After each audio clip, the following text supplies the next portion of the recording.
Radhe Radhe Govind Govind Radhe. Radhe Radhe Govind Govind Radhe. Radhe Radhe Govind Govind Radhe. Radhe Radhe Govind Govind Radhe. Radhe Radhe Govind Govind Radhe. Radhe Radhe Govind Govind Radhe. Radhe Radhe Govind Govind Radhe. Radhe Radhe Govind Govind Radhe. Radhe Radhe Govind Govind Radhe. Radhe Radhe Govind Govind Radhe. Radhe Radhe Govind Govind Radhe. Radhe Radhe Govind Govind Radhe. Govind Radhe Gopal Radhe. Govind Radhe Gopal Radhe. Govind Radhe Gopal Radhe. Govind Radhe Gopal Radhe. Govind Radhe Gopal Radhe. Govind Radhe Gopal Radhe. Radhe Radhe Govind Govind Radhe. Radhe Radhe Govind Govind Radhe. Radhe Radhe Govind Govind Radhe. Radhe Radhe Govind Govind Radhe.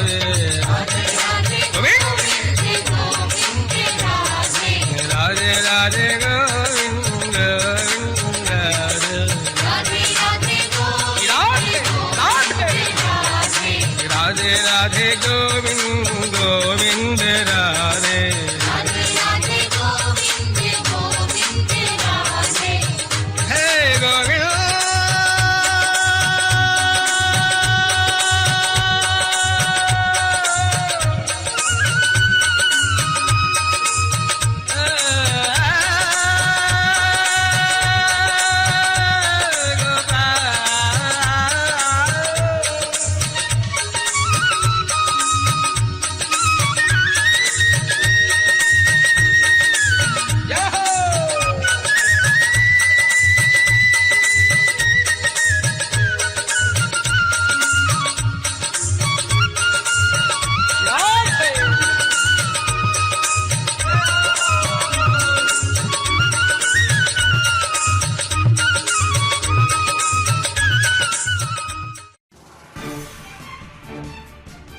Prime Minister Narendra Modi on Friday complimented US Congresswoman Tulsi Gabbard's participation in Swachh Bharat Abhiyan.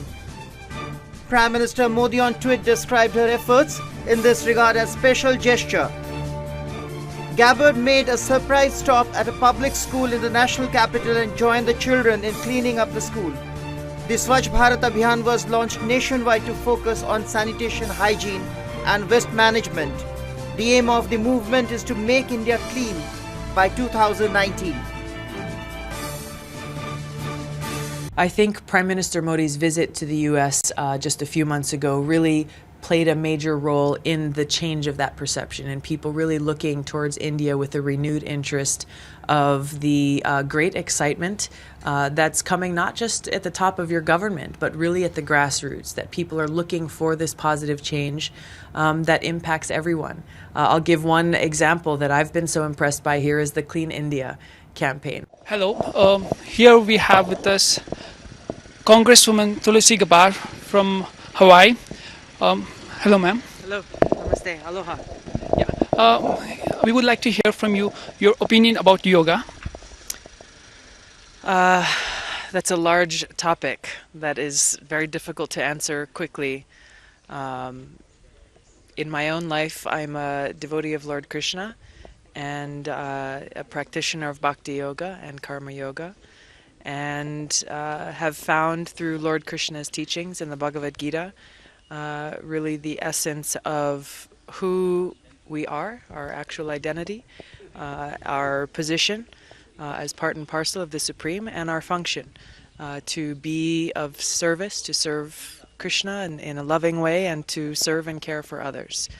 So to me, that's all I need. Okay. One more last question. Can you tell me about your view about this university?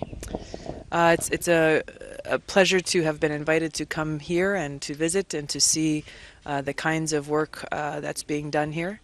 And this is my first trip to India, so this is a great opportunity to come and see this work as I am helping with the Prime Minister's International Yoga Day, and I'm grateful to have been able to meet everyone here. Honorable Congresswoman of US, Ms.Tulsi Gabbard. She was born in American Samoa and her family moved to Hawaii when she was 2 years old. Right from the start, Ms. Tulsi was deeply influenced by the Bhagavad Gita, and later in her teens, she chose to be a practicing Hindu. She joined the Hawaii state legislature in 2002 at the age of 21, thereby becoming the youngest person ever elected to the Hawaii state legislature. She served in the Hawaii National Guard the next year and in 2004 went to Baghdad to be a medical operations specialist. By doing this, she became the first elected official in the state of Hawaii to ever step down from public office to voluntarily serve in a war zone. A big round of applause, please. In 2008, she was deployed to Kuwait to work with the nation's counter-terrorism trainees. And in the year 2010, Ms. Tulsi was elected to serve the Honolulu City Council. In 2011, Ms. Tulsi was commissioned a captain in Hawaii's National Guard and served as a company commander with 75 soldiers reporting to her. In 2012, Ms. Tulsi ran for US House of Representatives for Hawaii's 2nd Congressional District and won by a huge margin. On January 3rd, 2013, she took her official oath of office in the US House of Representatives, swearing in on the Bhagavad Gita.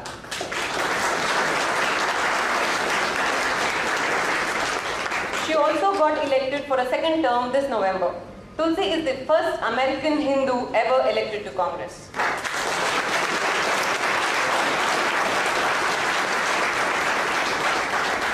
She is currently the youngest female serving in Congress and is also one of the only 2 female combat veterans in the US House.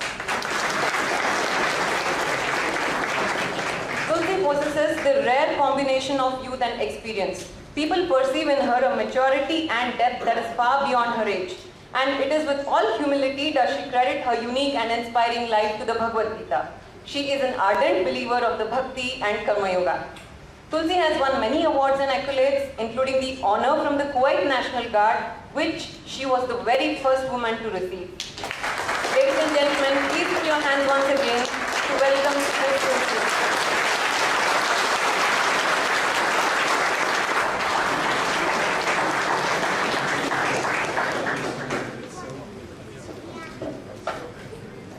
Namaste, aloha, and Jai Shri Krishna. I couldn't hear you. Jai Shri Krishna. Much better. Thank you all so much for welcoming me here so generously and so kindly this evening.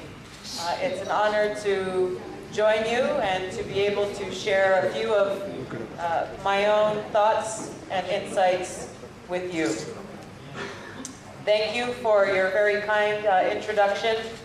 She did a fantastic job. She's still working. That's for you. Where I come from in Hawaii, some of you may be familiar that a common greeting that you will hear is aloha. Aloha may be a little similar. Yes, aloha. Aloha. It's a little similar to namaste. It is used oftentimes for people when they say hello or goodbye, but it's also often used in a very superficial way. Actually, there's a very deep meaning to the word aloha that's very special. When you greet someone with aloha, you're greeting them with deepest respect and an open heart. When you say aloha, you're saying that I offer you my respects and my heart is open. Lord Chaitanya Mahaprabhu teaches us that only one who has such aloha, such respect and an open heart can truly chant the holy names of God. Lord Chaitanya's prayer is one should chant the holy names of the Lord in a humble state of mind, feeling oneself to be lower than the straw in the street. One should be more tolerant than a tree, devoid of all sense of false prestige, and ready to offer all respects to others. In such a state of mind, one can chant the holy names of the Lord constantly. What we see in the world today, whether it be in our neighborhoods, in our communities, in our country, in many different industries around the world, is that we lack true leaders who exhibit this spirit of aloha, of true respect, truly caring for those around them, and acting as a servant rather than a master. Whether it be in the realm of politics, in government, whether it be in business, in education, in healthcare, in entertainment, whether it be in our communities or in a very personal way, in our families. We need such self-realized, self-satisfied leaders. Unfortunately, as we turn on the news at night and we see the pain and the suffering around the world, we see this as a product of the fact that so many of our leaders do not have this aloha. They don't understand what it means to be a servant leader. They're not striving to live by these principles of aloha. The decisions that they make, the actions that they take, are only about themselves and their own selfish ambition. Whether it's their care for political power, for fame, for money, for status, for glory, this is their motivation. And we see as a result, the people and our environment suffer. As was mentioned in the introduction, I took my congressional oath of office on the Bhagavad Gita. And since then, many people asked me why I made that choice. Why did I choose to take this very important oath on the Bhagavad Gita? And my answer to them is actually very simple. Lord Krishna and his words, his teachings to all of us in the Bhagavad Gita are my life and my soul. His teachings of bhakti and karma yoga are truly the foundation and the motivation for my life. Actually, the Bhagavad Gita, for all of us, is the perfect textbook for anyone who wants to learn how to be a servant leader.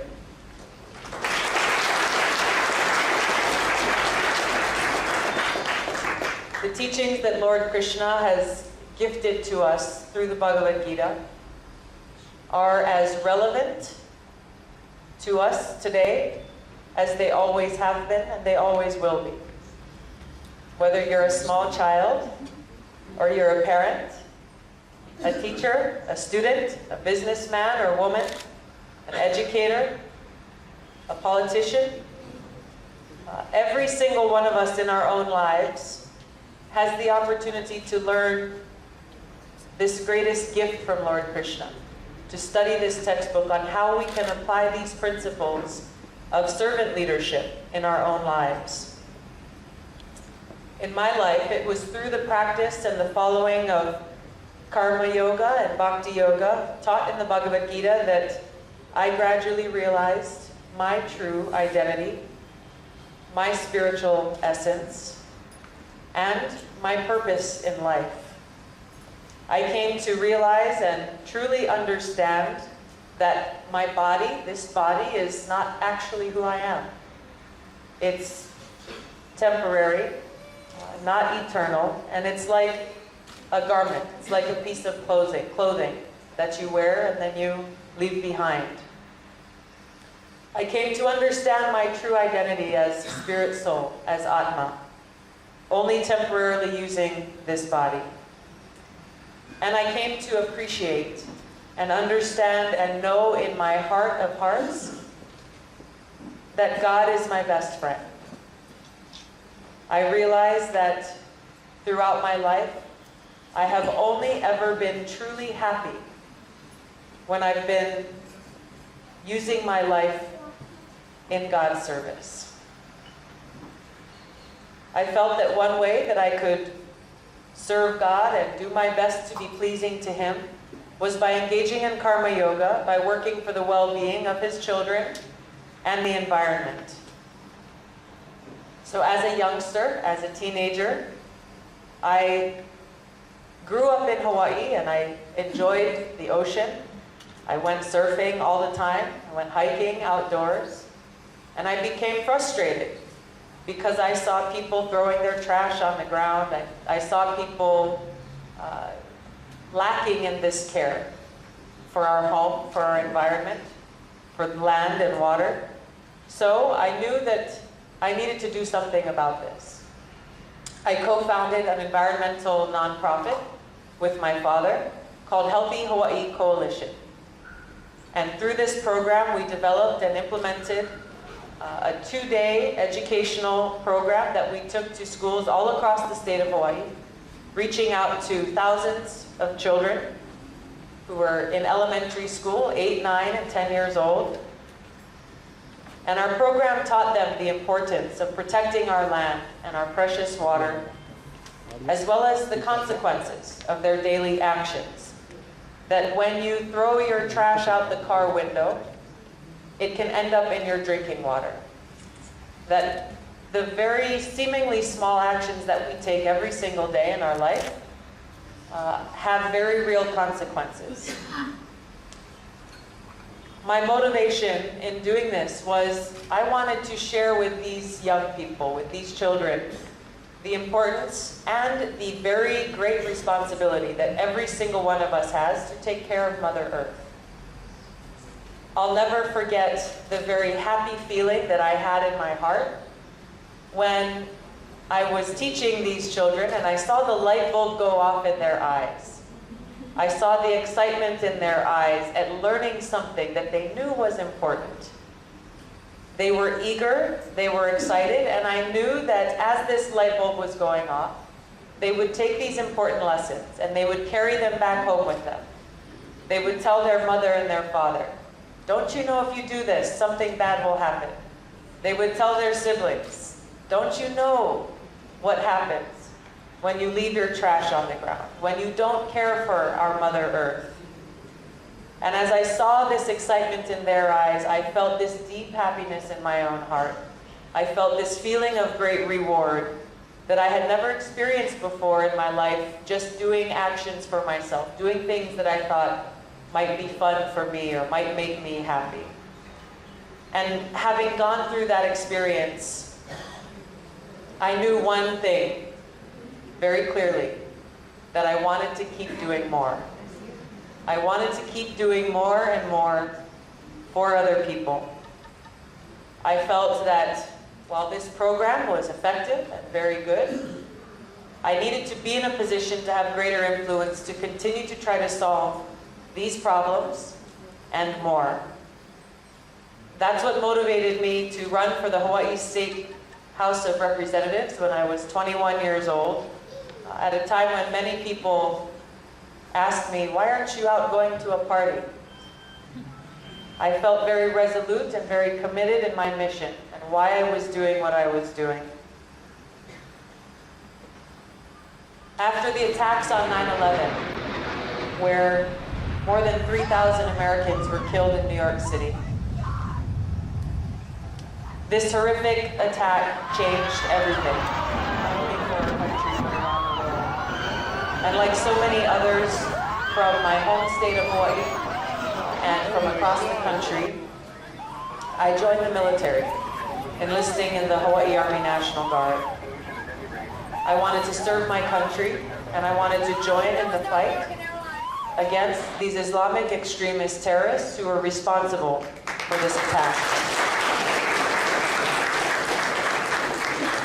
I knew in my heart that this was the right thing to do, and that I needed to take a stand, to do something, to fight against these people who, in the name of God, were engaging in these horrific terrorist activities.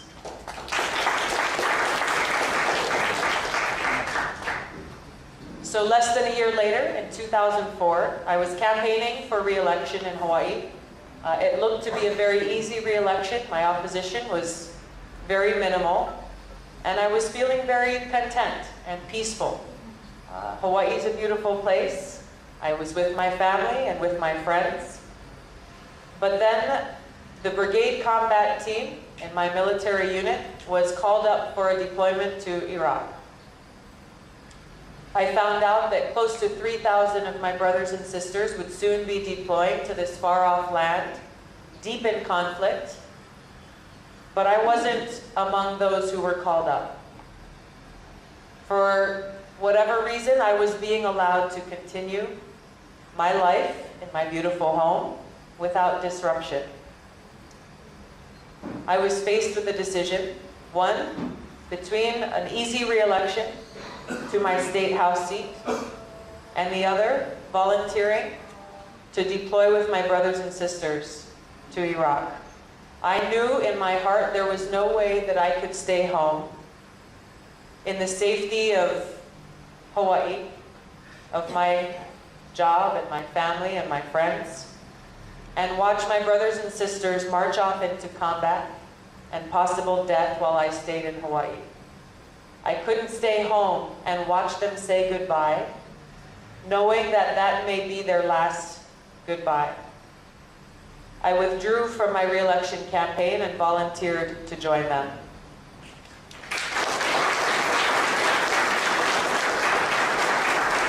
Shortly after arriving there to the camp where we were based for most of the time, it was a camp about 40 miles north of Baghdad, a camp that was nicknamed Mortaritaville because of the constant mortar attacks on the camp. And in that camp, next to one of the main gates where the patrols went in and out every day and every night, there was a very big sign at the gate that read, "Is today the day?" In big black letters, "Is today the day?" This sign was a constant reminder to me and to all of us who were serving that that day could be the day that I leave my body. I served in a medical unit during that first deployment, and every single day I was faced with the death and destruction and the ugliest side of war. There were friends of mine who were killed in combat. There were others who I didn't know personally who never made it home. This reminded me of these teachings that Krishna has given us in the Bhagavad Gita about the temporary nature of these bodies. This experience allowed me the opportunity to constantly reflect and meditate upon the truth of my eternal identity, and to always hold the Lord close to my heart and to take shelter in Him. I can tell you there were many, many nights when I would be finished with my work day and I would go back to the tent that I shared with about 12 other women, crawl into my sleeping bag with my flashlight and my Bhagavad Gita, and meditate on Krishna's words. And I'd like to share with you a few of the verses that I turned to and held close to my heart during these difficult times.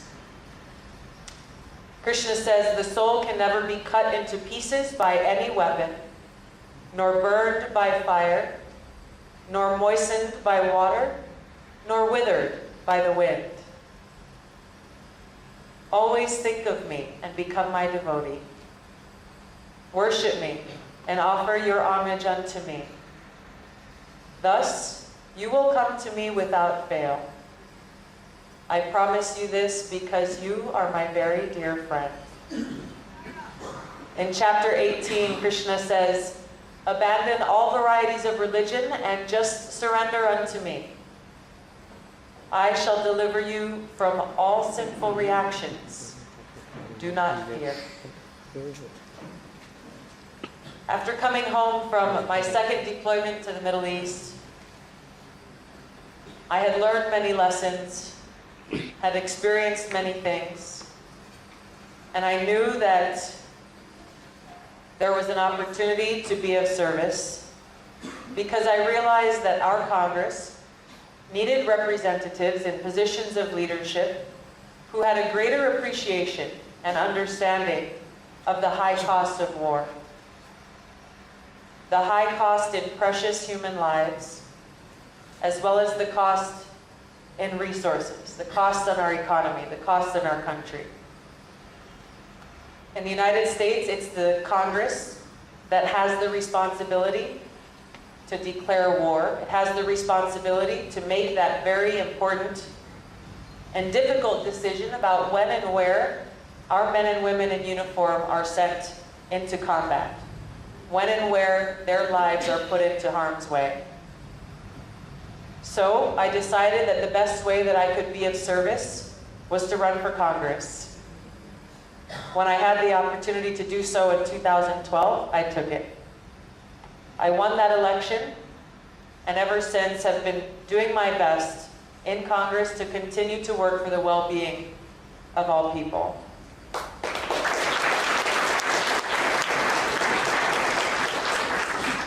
I truly believe, and I know, that if those of us who are in positions of leadership anywhere, if we truly live in the spirit of karma and bhakti yoga, if we're motivated out of actual true respect, out of a real sincere love and care for others, if we see ourselves as servants working for the well-being of others in all that we do, then our world can become a much better and happier place.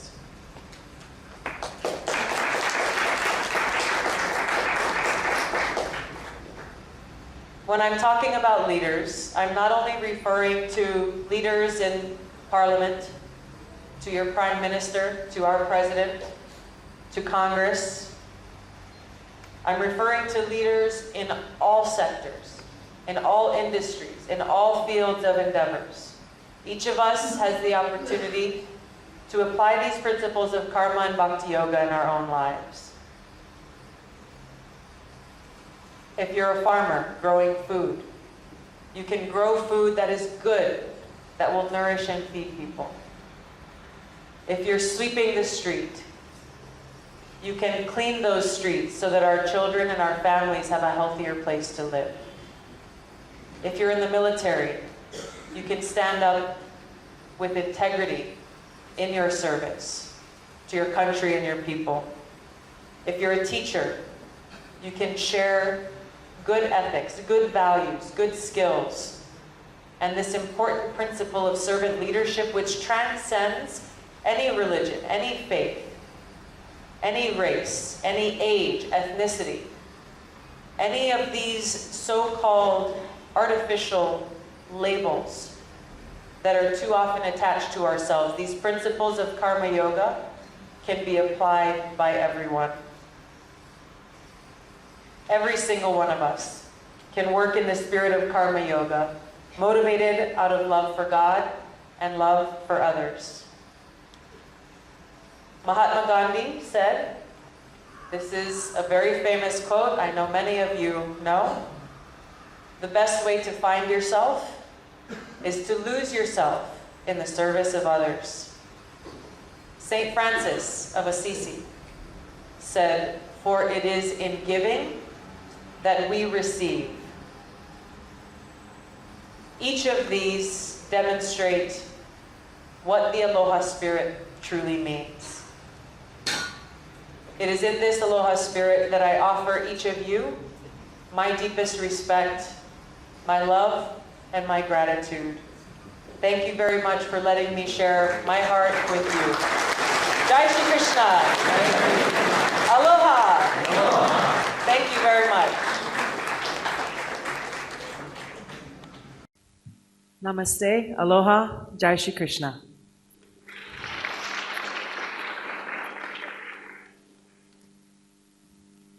I wasn't expecting to share any remarks this morning, so I will keep this very brief.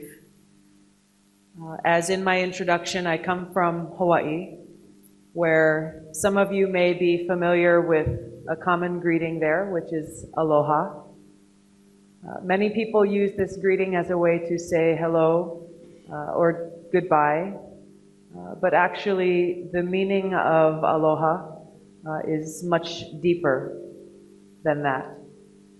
The true meaning of aloha is that I come to you and greet you with great respect and with my open heart. As we look at many challenges that exist around the world today, both in our communities as well as challenges that face us in our societies, in our countries, many of these problems can be rooted in the fact that we have people in positions of power, whether it be in government, in business, in healthcare, in education, in the military, and so on and so forth, who do not embrace this aloha spirit, which is also in practice the same as karma yoga, of understanding that each of us has the opportunity to relate to each other, to take care of each other, to serve each other, and to dedicate our lives in such a way that we are doing our best to be of service to others. The gift that Lord Krishna gives us in the Bhagavad Gita is as relevant today as it has been and as it always will be. And this is where this gift that Krishna gives us exists within the universal truth that he shares, the truth that transcends all races, all religions, all nationalities, all of these labels that unfortunately divide us, divide communities, divide people, and in the very worst ways end up in great conflict and loss of life. Krishna teaches us our true identity, who we really are, that we are Atma, that we are spirit, part and parcel of him, and what our natural function is to love Krishna, to be of service to Krishna, and that we can do that through the practice of bhakti yoga and karma yoga, dedicating our lives in the service of God and others. So this is something that each of us can apply in our lives, that I'm doing my best to apply in my own life, where Krishna's teachings in the Bhagavad Gita are truly the foundation and the motivation for why I do what I do. And this is something that every person, no matter where you come from, no matter what name you call God, no matter what your job is, you may think, well, my job is just a small job. My job is just to sweep the street, or my job is just to sell fruits and vegetables on the road. Or maybe your job is to lead a school, teaching people, or to lead a government. For each of us in each of these positions, we have that same beautiful, life-changing opportunity to dedicate our lives in the service of Krishna and to truly care for each other in this spirit of aloha, with an open heart and with true, sincere and deep respect for each other. So in that spirit, I'd like to say thank you for welcoming me here today, and I share my deepest aloha with all of you. Jai Shri Krishna. Aloha. As we do in my home, I'll begin this morning by greeting you with aloha, namaste, Jai Shri Krishna. Bringing the world together here. It's a privilege to be here to join you today in this very historic place. I'm pleased to be able to represent not only my community and my constituents in Hawaii, but the United States Congress here in Mumbai.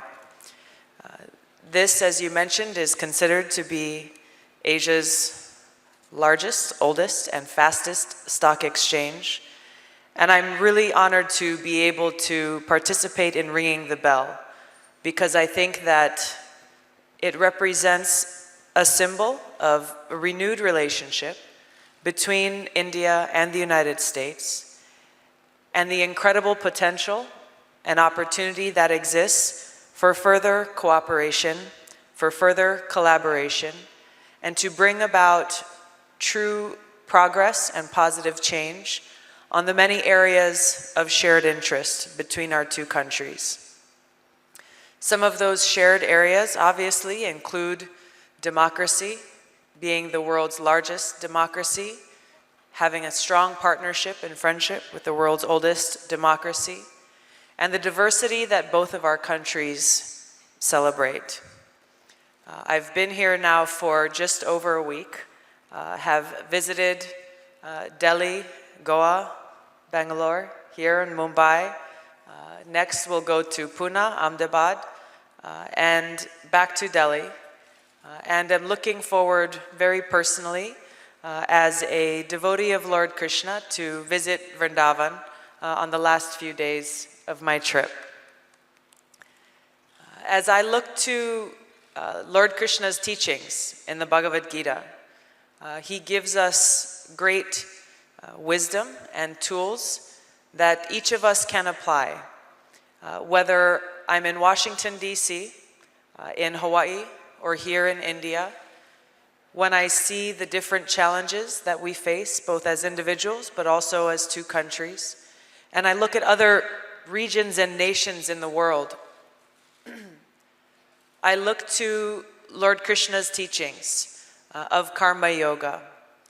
His teachings really, which encapsulate what it means to be a servant leader, and how each of us can use our skills to have a positive impact on others.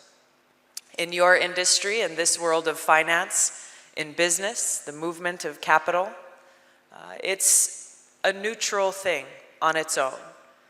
Really the question is, how does it become a positive thing? There's great opportunity in India as well as the United States to see how we can collaborate to bring about more business, to bring about more economic opportunity. But I think the secret to solving the challenges that we face in our countries and around the world lies in this practice of Karma Yoga, to use this business, to use this capital in the service of others, in the service of our communities, in the service of our countries, in this spirit of Karma Yoga. I've seen this possibility through so many of my meetings during my time here. During my visit to Goa, I met with the Chief Minister as well as the Minister of Defense to begin the process of establishing a sister state partnership between Hawaii and Goa. Before coming here, many people had told me Goa is the Hawaii of India.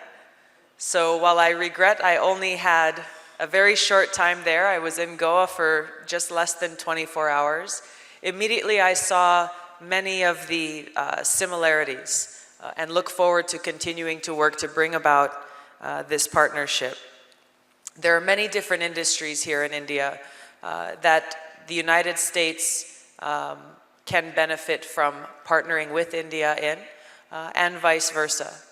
So as we look forward to bringing about these opportunities, to maximizing the potential that exists, my hope is that by working together, we can do so in this spirit of servant leadership, in this spirit of karma yoga, and as we say in Hawaii, in the spirit of aloha. Thank you very much for having me here today. Namaste. Jai Shri Krishna.